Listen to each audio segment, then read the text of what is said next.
دین کی یا شعائر اللہ کا کھلواڑ ہو، اس طرح کا کوئی فعل انجام نہ دیا جائے۔ مسلمانوں کو یہی پر روک دیا گیا،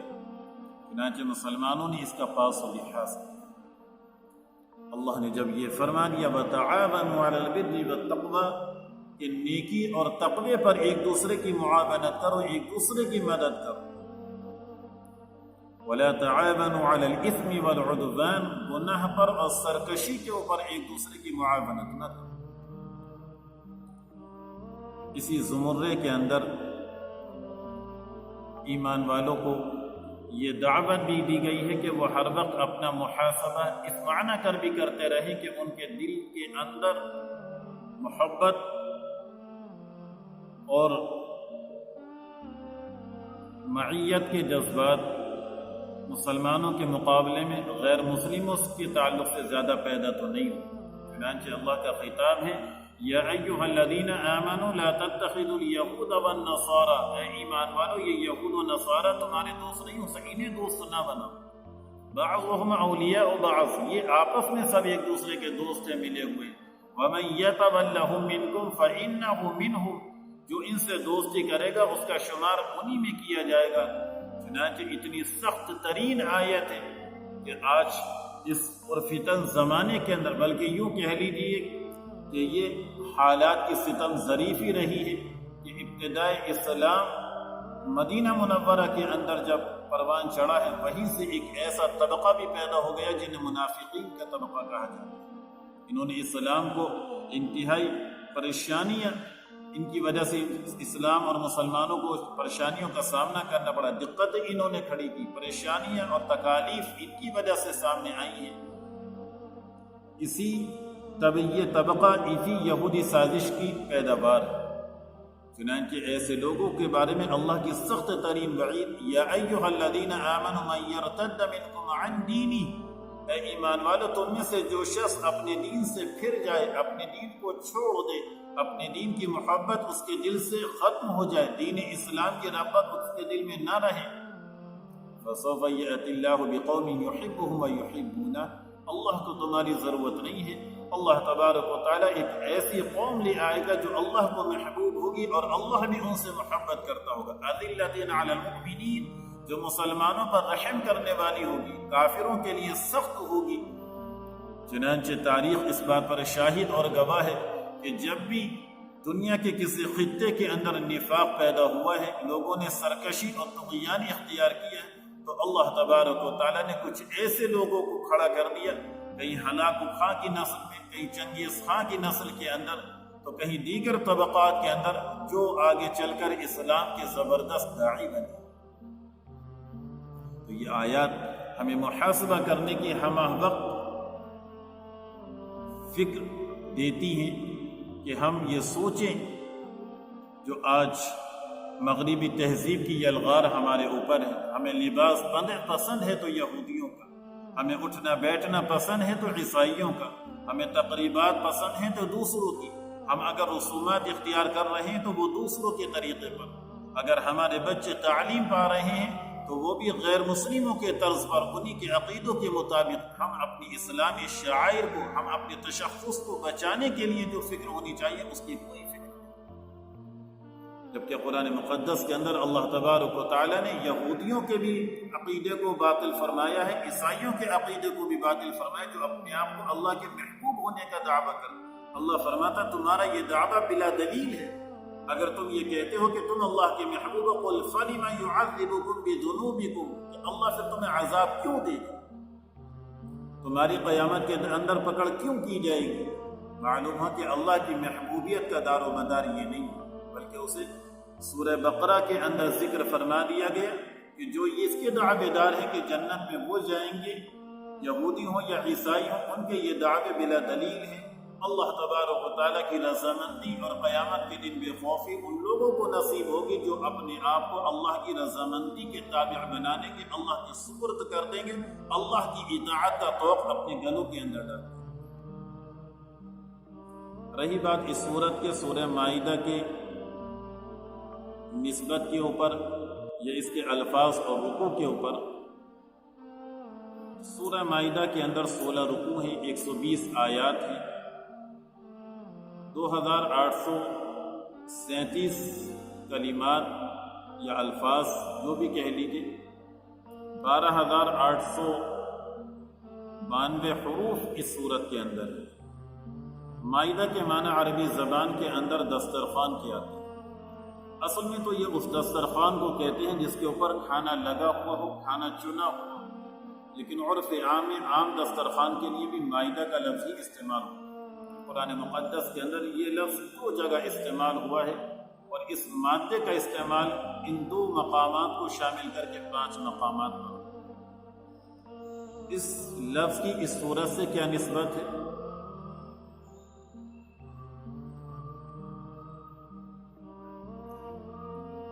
اس لفظ کی اس صورت سے نسبت جاننے کے لیے حضرت عیسیٰ علیہ السلام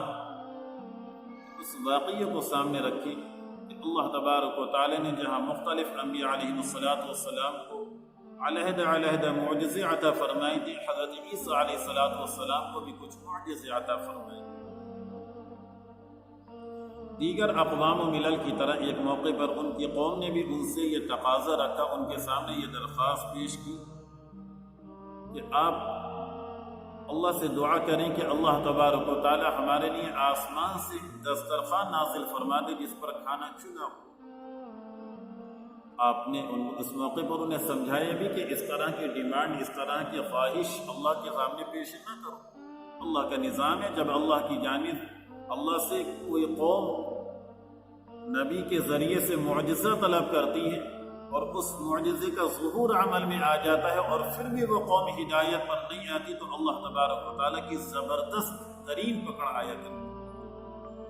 سخت ترین اللہ کی جانب سے عذاب نازل ہوتی ہے۔ آپ نے سمجھایا بھی،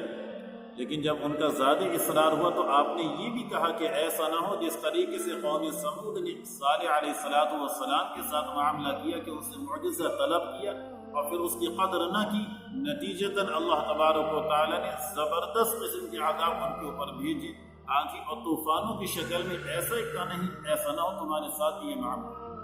لیکن جب ان کا اصرار حد سے بڑھتا رہا تو آپ نے روزے رکھ کر، نماز پڑھ کر اللہ تبارک و تعالی سے دعا کی، اللہ نے دعا کو قبول فرمایا اور آسمان سے دسترخوان جس پر مختلف قسم کی اشیاء چنی ہوئی۔ علامہ ابن کثیر رحمۃ اللہ علیہ نے مختلف سلف کے حوالے سے نقل فرمایا ہے کہ اس کے اندر 7 روٹی اور 7 مچھلیاں، مختلف قسم کی سبزیاں اور بھی مختلف قسم کے میوہ جات موجود، پورا دسترخوان آسمان سے ایسے ہی دنیا والوں کے لیے نازل کر دیا۔ چنانچہ حضرت عیسیٰ علیہ السلام نے اب حکم دیا کہ پہلے جو غربا اور فقراء ہیں وہ اس کے مستحق ہیں، وہ اسے استعمال کریں، اور یہ بھی تلقین فرما دی گئی کہ اس دسترخوان میں سے کچھ اپنے پاس محفوظ نہیں کرنا ہے، جو کچھ کھانا ہے یہی کھا کر آپ جا سکتے ہیں۔ اگر ایسا کرو گے تو پھر اللہ تبارک و تعالیٰ پکڑ سکتا ہے۔ اللہ نے معجزہ دکھلایا، اپنی قدرت کا ظہور فرمایا، لیکن اسی کے ساتھ ساتھ اللہ تبارک و تعالیٰ نے امتحان بھی ساتھ میں جوڑ دیا کہ تمہیں اس رزق کا استعمال تو کرنا ہے، لیکن صبر بھی ساتھ میں رکھنا ہے کہ اپنے پاس کچھ جمع نہیں کیا۔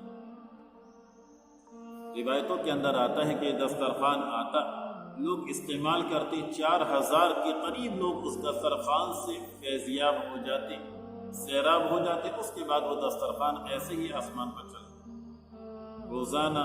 یہی معمول تھا، تقریباً 40 دن تک یہ سلسلہ برقرار رہا، لیکن قوم کے اندر کچھ ناہنجار